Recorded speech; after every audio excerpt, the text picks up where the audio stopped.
Өнөөдөр Тэнгэрийн хаанчлалд юу илүү үн цэнтэй вэ гэсэн сэдвийн хүрээнд та бүхэнтэйгээ хамт Бурхны хаанчлалт чухам, юу эрхэм, илүү үн цэнтэй вэ гэсэн асуултын талаар хамтдаа эргцүүлэн бодъё.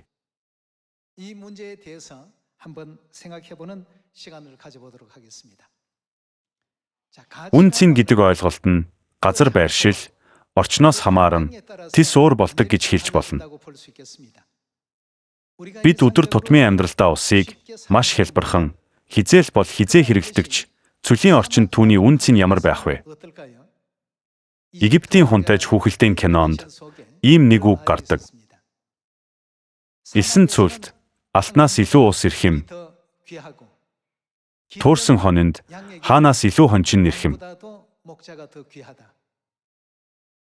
Та бүхэн ч бас энэ үгтээ санал нийлж байна уу? Энэ мэд үн цэн гэгч нь хүрээлэн буй орчноос хамаарч хаана байгаагаас хамааран өөрчлөгдөж өөр байж болдог. Бид одоо хоргодох хот болох энэ дэлхий дээр амьдарч байгаа тул зөвхөн энэ дэлхий дээрх үн цэнийг л харах хандлагатай байдаг. Бид баян хүнд атаархаж, амжилттай яваа хүнд атаархаж, өндөр боловсралтай хүнд атаархаж, эрх мэдэлтэй хүнд атаархдаг. Энэ дэлхийд амьдрахдаа иймэрхүү лимийг илүү агуу, илүү үн цэнтэй гэж үзсээр ирсэн. Гэвч бидний амьдрах орчин энэ дэлхий биш, Тэнгэрийн хаанчлал байвал яах вэ? Одоо газар байршлаа нэг өөрчлөөд үзье. Ус элбэг байдаг газраас огт усгүй цөл рүү орчноо өөрчлөхөд усны үн цэн алтнаас ч хамаагүй илүү болно. Мөн туурсан хоныг авч үзэхэд туурч алдагдсан хоныг хашаар унзуу, аюулгүй хөдлөх, хончин хэрэгтэй болохоос өндөр албан тушаалтай хаан ямар ч удахгүй.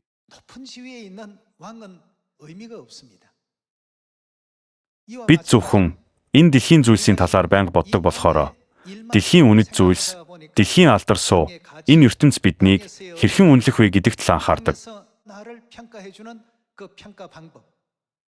Бидний зүрх сэтгэл ийм л юм руу байнга татагддаг. Гэхдээ бид энэ дэлхийг орхивол хаашаа явах билээ? Мөнхийн Тэнгэрийн хаанчлал руу явна. Энэ дэлхий гих ертөнцөөс Бурхны хаанчлал гих ертөнц рүү байршлаа өөрчилж үзье. Ус элбэгтэй баян бүрдээс огт усгүй цөл рүү орчноо өөрчлөхөд усны үн цэн тис уур болдог шиг. Бид зөвхөн энэ дэлхий дээр л оршин байна гэж бодохын оронд ирээдүйд очих мөнхийн Тэнгэрийн хаанчлалыг бодвол энэ дэлхийн зүйлсийн үн цэн ямар байх вэ? Бурхны хаанчлалд эдгээр нь юу ч биш юм. Бурхан юу гэж айлтлаа? Энэ дэлхий бол хувин дах тусал ус мэд. Тийм л өчүүхэн гэж айлтсан. Дэнсэн дээрх ширхэг тоос мэд тооцогддог гэсэн байдаг. Бурхны хаанчлал дахь Тэнгэрийн хүмүүсийн хардаг дэлхийн үн цэн нь дэлхий дээр хүмүүсийн хардаг үн цэнээс өөр байх нь гарцаагүй юм. Тийм ч учраас анхны сүмийн итгэгчид хүнд хэцүү хавчлага, зовлон учирсан ч бууж өгөлгүй, итгэлээ эцэс хүртэл хадгалж чадсан байдаг. Тэд энэ дэлхий дээр зовлон зүдгүүр, янз бүрийн бэрхшээл, доог тохуу, жигшил зэвүүлзэлтэй тулгарсан ч тэдний орчин Тэнгэрийн хаанчлал болж хувирахад юу болох вэ?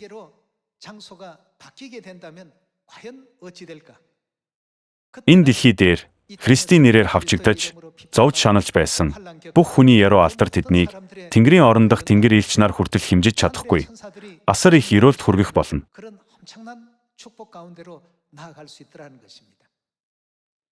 Гэр бүлүүдээ итгэлийн замаар алхах гэдэг бидний хувьд үнэндээ юу гэсэн үг вэ? Хэдийгээр бидний бие махбод энэ дэлхий дээр түр сууршигчид мэд амьдарч байгаа ч бидний хожим очоод мөнхөд амьдрах газар хаана билээ? Тэнгэрийн хаанчлал шүү дээ. Тиймээс бид Тэнгэрийн хаанчлалын талаар үргэлж бодож, тэнд чухам юу илүү үн цэнтэй байдаг бол гэдгийг тунгаах хэрэгтэй. Энэ дэлхий дээрх ерөнхийлөгч эсвэл эрх мэдэлтэй хэн нэгнийг авч үзье. Та бүхэн Тэнгэрийн оронд очвол эдгээр хүмүүсээс хамаагүй агуу болохгүй гэж үү? Та бүхэн илүү агуу, илүү үн цэнтэй оршихуй юм. Бурхан ийм учраас л биднийг Тэнгэрийн хаанчлалд үеийн үед хаанчлуулна гэсэн ерөөлтэй амлалтыг өгсөн биш үү?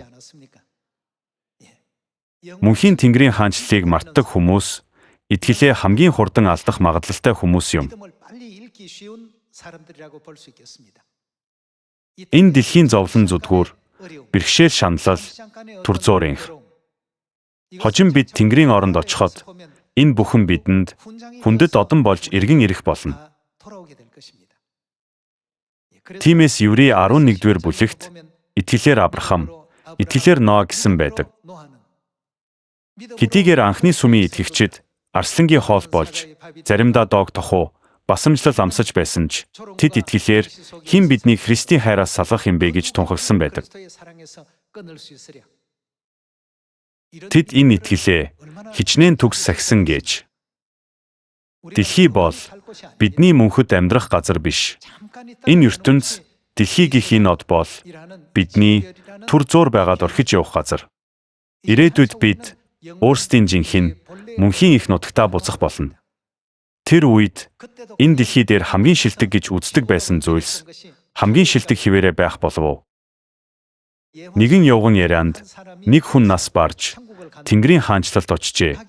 Тэрээр явхаасаа өмнө Бурханаас дэлхий дээр миний нандинаа хадгалсан маш их алт мөнгө байгаа. Би тэдгээрийг Тэнгэрийн хаанчлал руу аваад явж болох уу гэж асуужээ.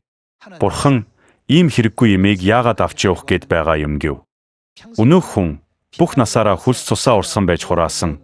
Үнэт хөрөнгө маань учраас заавал Тэнгэрийн орон руу аваад явмаар байна гэж зүтгэжээ. Тиймд Бурханы зөвшөөрлөөр тэрээр маш их хэмжээний алтан гултмаг арай ядан Тэнгэрийн орон руу авч явсан гэдэг.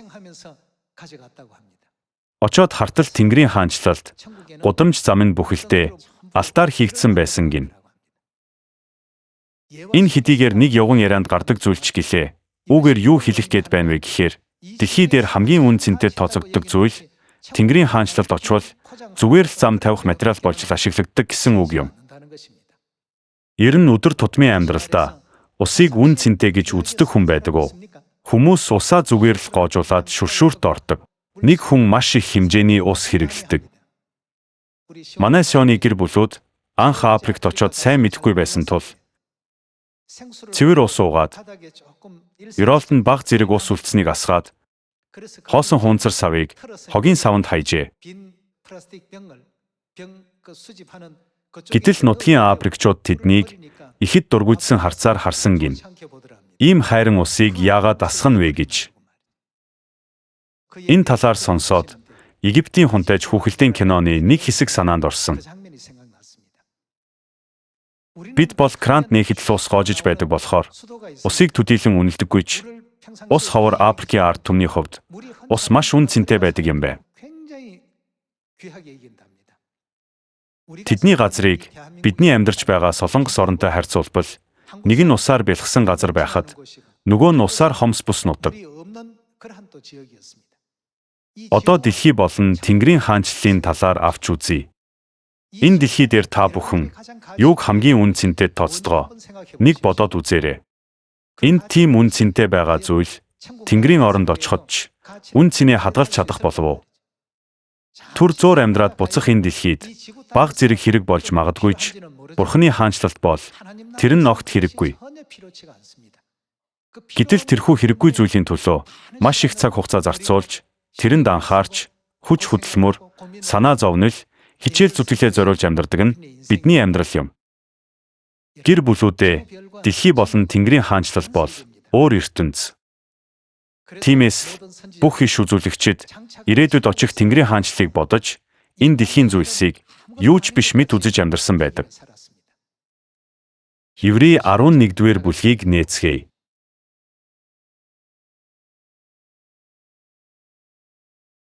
Еврей 11-р бүлгийн 6 дугаар ишлэл. Итгэлгүйгээр таалагдана гэдэг боломжгүй юм. Учир нь Бурханд ойртон буйна, тэр байдаг гэдэгт болон өөрийг нь хайгчдад тэр шагнагч нь болдог гэдэгт итгэх ёстой.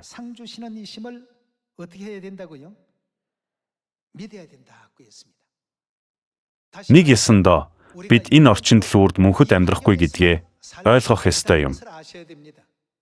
Бидний мөнхөд амьдрах газар бол Тэнгэрийн ертөнц гэдгийг хизээч мартаж болохгүй биз дээ. Тэгвэл энэ мөчөөс эхлэн Тэнгэрийн хаанчлалд үн цэнтэй зүйлсийг бэлтгэх хэрэгтэй. Өмнө нь та бүхэнд жишээ болгон ярьж өгч байсан нэгэн яриа санаанд орлоо. Нэгэн зарц хөгшөртлөө эзэндээ үнэнчээр зүтгэжээ. Эцэст нь эзэн түүний үнэнч байдлыг хараад боолчлолоос чөлөөлөв. Эзэн одоо чи ирэх чөлөөт хүн болсон. Цаашид зарц шиг амьдрах шаардлагагүй гэж хэлв. Эзэн түүний өнгөрсөн хугацаанд зүтгэсэн бүх шаргуу хөдөлмөрийг үнэлж, түүнд их хэмжээний хөрөнгө өгчээ. Ингээд тэр хүн эзнийхээ өгсөн их хөрөнгийг аваад өөрийг нь зарц байсныг хэн ч мэдэхгүй ас холын орн руу явж үлдсэн амьдралаа амар тайван өнгөрөхөөр хүлэг онгоцонд суужээ. Гэтэл далайд шуурхтай таарч хүлэг онгоц нь хөмөрснөөр арай ядан амьд гарч нэгэн жижигхэн аслагдсан арал дээр шидэгдсэн байв. Тэгээд ухаан ороод хартал тэр арал дээрх оршин суугчид өөрийг нь хаан болгон өргөмжилж байв гин. Тус арал дээр гадаад ертөнцөөс ирсэн хинэгч бай. 1 жилийн хугацаанд хаан болгодог дүрмтэй байсан бололтой. 1 жилийн турш арлын оршин суугчид түүний хүссэн бүхнийг биелүүлж өгнө гэсэн үг. Эдхийг хүссэн ямар ч хоолыг нь хүсэх төдийд л авчирч өгнө. Юу хэрэгтэй байгаагаа зөвхөн тушаахад л хааны тушаал гээд бүгдийг нь биелүүлнэ. Гэтэл нэг л мэдхэд 1 жилийн хугацаа дуусах төхөж байх үед арлын оршин суугчдын нэг нь түүн дээр иржээ. Хаантан минь, таны заавал мэдэх ёстой нэг зүйл байна гэв. Юу юм гэж хаан асуухад энэ арал дээр гаднаас ирсэн хүнийг 1 жилийн турш хаан мэд өргөмжилдөгч 1 жил дуусвал таны очих ёстой газар гэж би гэж хариулав. Хаан, би хаашаа очих ёстой юм бэ гэж асуув. Та үхлийн арал руу явж тэндээ өөхөх хөв тавилантай тул танд амьдрах хугацаа нэг их үлдээгүй гэж хэлжээ. Үүнийг сонсоод тэрээр гинэт сэхээ оржээ. Би одоо удахгүй үхнэ гэж бодож. Тэрээр 1 жилийн турш маш тухтай амьдарсан ч одоо үхэл түүнийг хүлээж байгааг сонсоод маш их цочирдож айсан байгаа юм. Түүнд хааны эрх мэдлээ хэрэгжүүлэх цаг хугацаа одоо ч байсан тул тэгвэл намайг тэр үхлийн арал руу аваачиж ямар газар болохыг үзүүл гэж тушаажээ. Ийхүү тэрээр түшмэлүүддээ тушааж үхлийн арал дээр очив. Үхлийн арал дээр очтол ганц ч өв сургамалгүй, идэх хоол хүнсгүй, хүн өлсөж үхэхээс өөр замгүй, жижигхэн арал байв. Тэр мөчөөс эхлэн хаан тушаал буулгаж эхэлжээ. Тэр арал дээр мод тайр. Тэнд гүний худаг ухаж гарав. Тэнд маш сайхан байшин барьгив. Өөрийнх нь 1 жилийн хугацаа дуусахаас өмнө тэр арал дээр асар их хөрөнгө оруулалт хийсэн байгаа юм. Товсон 1 жилийн хугацаа дуусахад нэгэн цагт зарц байснаа хаан болсон өнөөх хүн эцэст нь үхлийн арал руу явхаас өөр аргагүй болжээ. Гэсэн ч тэрээр хожим очих газар минь гэж бодоод тэр арал дээр их хэмжээний хөрөнгө оруулалт хийсэн байсан тул үлдсэн амьдралаа тэнд тав тухтай элбэг хангалуун өнгөрөөсөн гих домог яриа байдаг. Бид энэ бүхнийг зүгээр л нэг өнгөрсөн үеийн жишээ яриа төдийхнөр хүлээж авах биш, харин бидний ирээдүйд очих газар ямар газар вэ гэдгийг нэг бодож үзэх хэрэгтэй. Бидний очих Тэнгэрийн хаанчлал бол үхлийн аралтай харьцуулшгүй газар юм. Бид ирээдүйд очих тэр газрынхаа төлөө бүхнийг урьдчилан хангалттай бэлдэж чаддаг тийм л итгэлтэй хүмүүс байх ёстой биш үү? Тиймээс Библиэд итгэлээр Енох, итгэлээр Ноа, итгэлээр Авраам, итгэлээр Мосе, итгэлээр Сара гэж гардаг. Итгэлтэй байсан эдгээр хүмүүсийн түүх Еврей 11-р бүлэгт бүгд бичигдсэн байдаг. Тэд энэ дэлхий дээр үрд амьдрна гэж бодоогүй. Харин Бурхны хаанчлалд үн цэнтэй зүйлсийг дэлхий дээр урьдчилан бэлдсэн хүмүүс юм. Тиймээс Авраам Бурхны үгийг улам бүр дуулууртай дахыг хичээж Ноож мөн хэцүү нөхцөл байдалд Бурхны хүслийг даган бүхийг барьж бүх гэр бүлийн авралын зам руу хөдөлсөн. Түүнчлэн Бурхны тушаасан бүх цэвэр болон бузар амьтдыг бүхэгт оруулж тэднийг бүгдийг нь аварч үлдээсэн тэрхүү үйлс нь бүгд итгэл гих цаг хугацаанд дотор биелэгдсэн юм.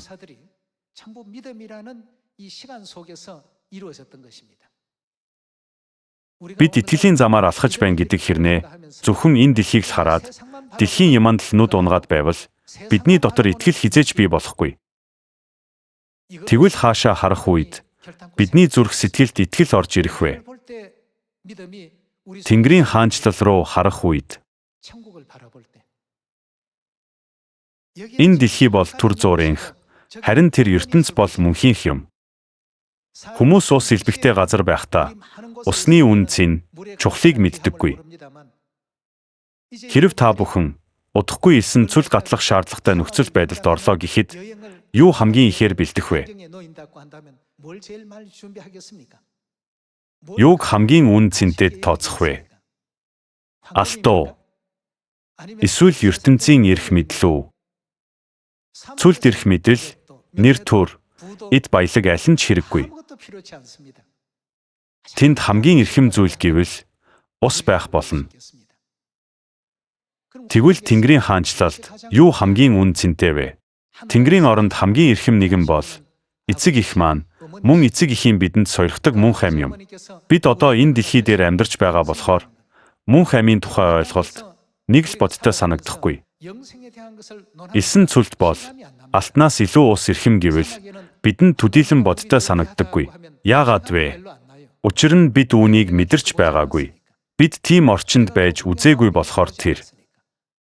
Хин нэгэн яг одоо би чамд 10 сав ус өгье, 1 килограмм алтаар солих уу гэвэл яах вэ?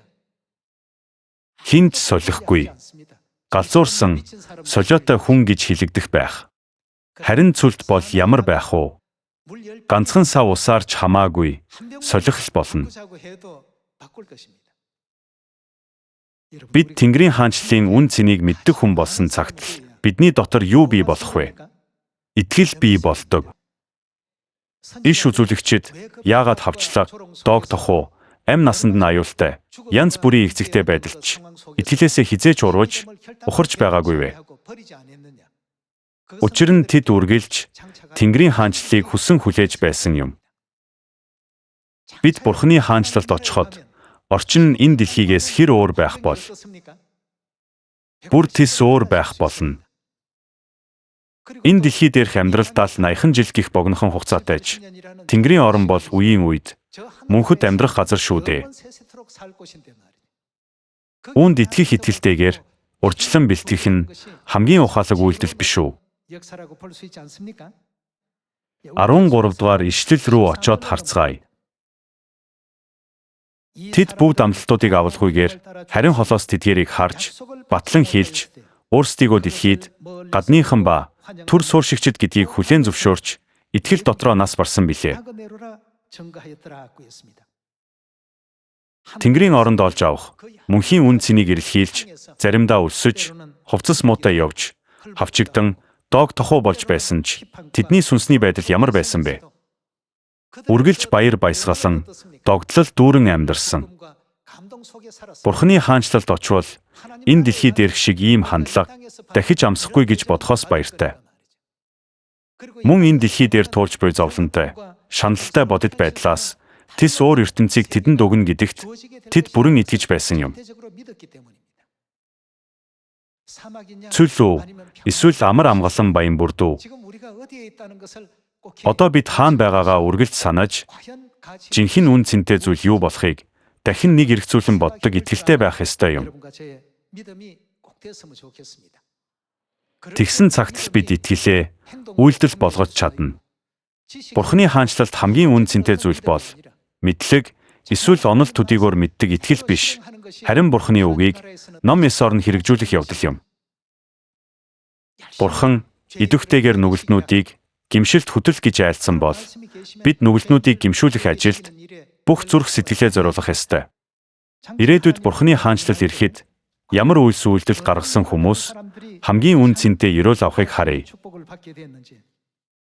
Лук 19-р бүлгийн 11-р ишлэлийг хамтдаа харцгаая.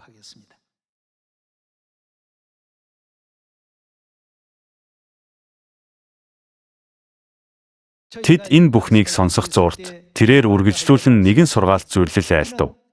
Ингэсэн тэрээр Иерусалимаас холгүй байсан болон Бурхны хаанчлал тэр даруй бий болох юм хэмээн нөгөөдөл нь бодсон тул ажээ. Тэрээр нэгэн сурвалжид хүн хаанчлалыг хүлээн аваад буцаж ирэхээр ас холын орныг зоржээ. Тэр 10 болоод удаж тэдэнд 10 мааны өгөөд намайг буцаж иртэл эдгээрийг эргэлдүүл гэжээ. Харин түүний иргэд түүнийг үзэн яддаг байсан тул араас нь илч хэлгээн энэ хүн биднийг захирахыг бид үл хүснэ гэж хэлүүлжээ. Мөнөөх хүн хаанчлалаа хүлээн авсны дараа буцаж ирэв. Тэгээд мөнгө өгсөн боолууд нь хэр эргүүлснийг мэдхээр тэднийг дуудуулж гин. Эхнийх нь ирж эзэн таны нэг маанэ 10 маанэ болсон гэхэд тэр түүнд сайн байна. Сайн зарц минь. Чи маш бага юмд итгэмжтэй байсан тул 10 хот захирах эрх мэдлэлтэй боллоо гэжээ. Хоёр дахин ирж эзэн таны нэг маанэ 5 маанэ болсон гэхэд тэр түүнд мөн чи 5 хот захирах эрхтэй гэлээ. Өөр нэг нь ирж эзэн үзэгтэн би таны нэг мааныг алчууртаа боогоод хавд арчихсан. Та тавиагүй хэрнээ авдаг, тариалаагүй хэрнээ хураадаг чанга хүн тул би танаас айсан юм гэсэн. Тэр уудгүй бол чамааг үгээр чинь би шүүндэ.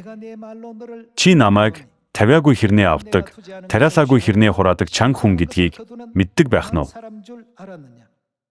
Тэгвэл чи мөнгийг минь юунд мөнгө хүлэгчэд өгсөнгүй вэ? Тэгсэн бол би буцаж ирээд хүүтээ нь авах байсан юм гээд дэргэдээ байхстад түүнээс нэг мааныг авч 10 маанэтай хүнд өгсүгэ гэв. Тэд эзэн түүнд 10 маанэ байгаа шүү дээ гэхэд би та нарт хэлье. Хинд байна? Түүнд илүү ихээр өгөгдөнө. Харин хинд байхгүй байна? Түүнд байгаа нь хүртэл түүнээс хураагдана. Надаар өөрсдийгөө хаанчлуулахыг хүсээгүй дайснуудыг минь нааш авчирч өмнө минь тэднийг хөнөөхтөн гэж зарлиг буулгажээ гэв. Энэхүү маанэний сургаалт зүйлэл бол Бурхан алдагдсан сүнснүүдийг олж аврахын тулд сайн мэдээ тунхаглах ажлыг илэрхийлдэг юм. Бид бүгд Бурханаас нэг ижил сайн мэдээний захиасыг хүлээн авсан. Гэвч нэг нь 10 маанэ нэмж олж, нөгөө нь 5 маанэ нэмж олоод, өөр нэг нь маанэгаа нуугаад хавд арчихдаг. Олон төрлийн хүмүүс гарч байгаач эцэст нь Бурхан бидэнд ямар үйлдэл, ямар амьдрал хамгийн үн цэнтэй болохыг зааж мэдүүлсэн сургаалт зүйлэл биш үү?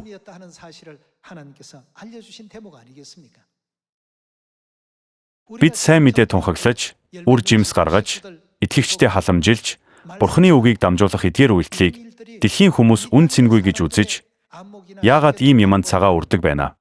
Яагаад ийм юм хийдэг юм бол гэж бодож магадгүй. Тэд бидний хийж буй ажлыг ойлгодоггүй. Гэвч энэ нь Тэнгэрийн хаанчлалт бол ямар ажил билээ? Хамгийн үн цэнтэй ажил юм шүү дээ. Бурхан үүнийг хэр үн цэнтэй гэж айлтсан бэ?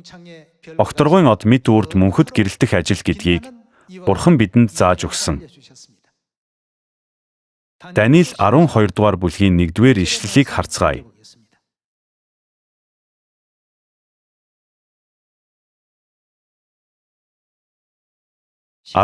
Дугаар бүлгийн 1-р ишлэл. Тэр үед ард түмний чинь хөвгүүдийг хамгаалдаг агуу жонон Михаил босно.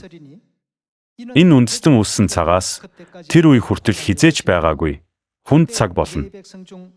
Тэр үед ард түмний чинь дундаас номд бичигдсэн бүгд аврагдах болно.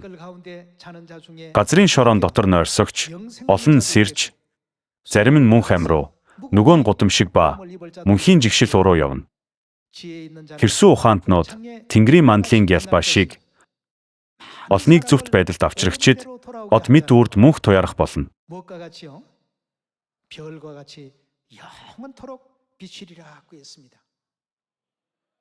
Энэ дэлхий дээр бидний тунхаглах, шин гэрээний үннийг сахих, Бурханы үгэнд амьдрах, Бурхны тушаалуудыг дуулууртай дагах, түүний хууль, зарлиг, дүрм журмыг үнэнчээр биелүүлэх зэргийн үн цэнийг дэлхийн хүмүүс мэддэггүй.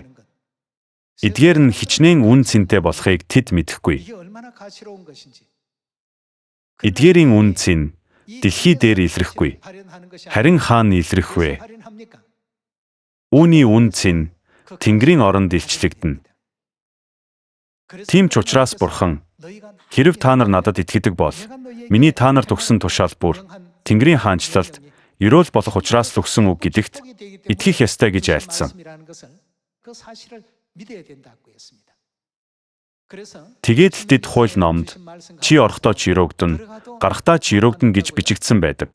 Энэ нь ёроол биднийг цаг үргэлж дагах болно гэдгийг харуулж байна.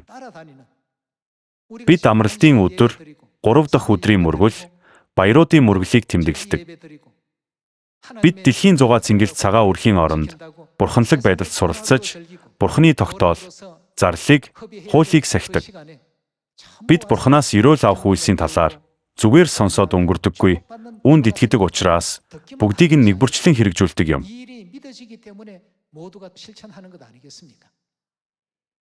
Одоо манай Сионы олон гэр бүлүүд дэлхий дахин руу гарч сайн мэдээ тунхаглаж байна. Нутгийн сүмүүдч бас тэдэнтэй нэгдэж сайн мэдээг идэвхтэй тунхагласаар байна. Бусад хүмүүс агааржуулагч дор сэрүүхэн тухалж байхад манай гэр бүлүүд яагаад ийм ажил хийхийг өөрсдөө сонгодог вэ? Итгэдэг учраас л үүнийг хийж байгаа юм. Мөн ирээдүйд бидний очих Тэнгэрийн орны үн цэнийг мэддэхтэй л тэр шүү дээ. Бид ан сан хүн Христ болон шинэ Иерусалим Тэнгэр эхийг хамгийн ихээр эрхэмлдэг шалтгаан юу вэ? Бурхны хаанчлалд очвол та бүхэн ч мэднэ, би ч мэднэ, бид бүгд мэдэх зүйл. Хамгийн үн цэнтэй нь хэн бэ? Эдгээрийг бид бүхэн тийшээ очоод ойлгох болно. Түр зуур байгаад алга болох энэ дэлхийн зүйлсийн төлөө биш шүү дээ. Энэ дэлхий дээр хамгийн сайхан амьдарсан гэгдэг Соломон хүртэл хоосноос хоосон агаад, хоосны хоосон, бүгд хоосон ажээ гэж хүлээн зөвшөөрсөн байдаг. Тэнгэрийн хаанчлалд үн цэн өгч амьдардаг хүмүүс бол хамгийн эрүүлтэй хүмүүс юм.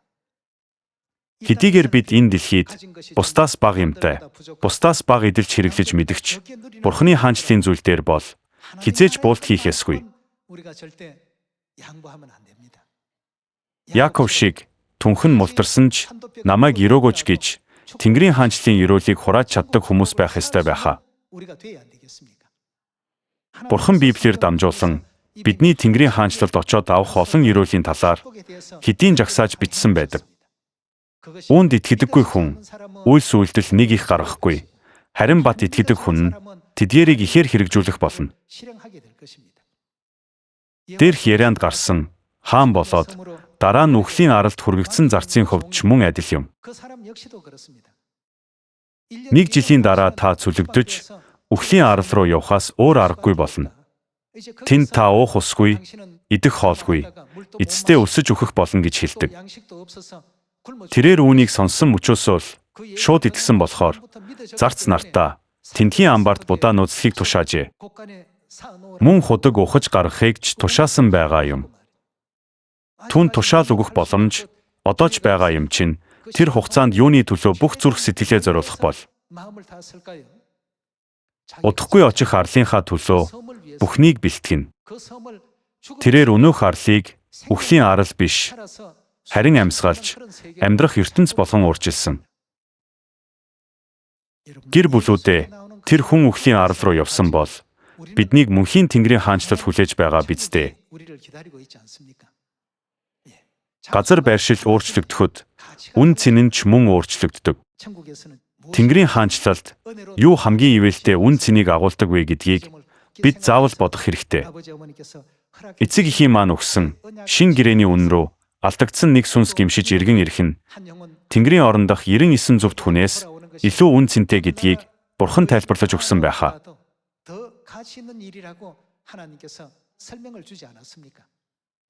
Даниэл иш үзүүлэгч үрд мөнхөд огторгойн од мэд гэрэлтэх болно гэж зүгнэснийг бүгд санаж Тэнгэрийн хаанчлал дахь амьдралдаа бэлтгэхэд илүү их хичээл зүтгэл гаргацгаая.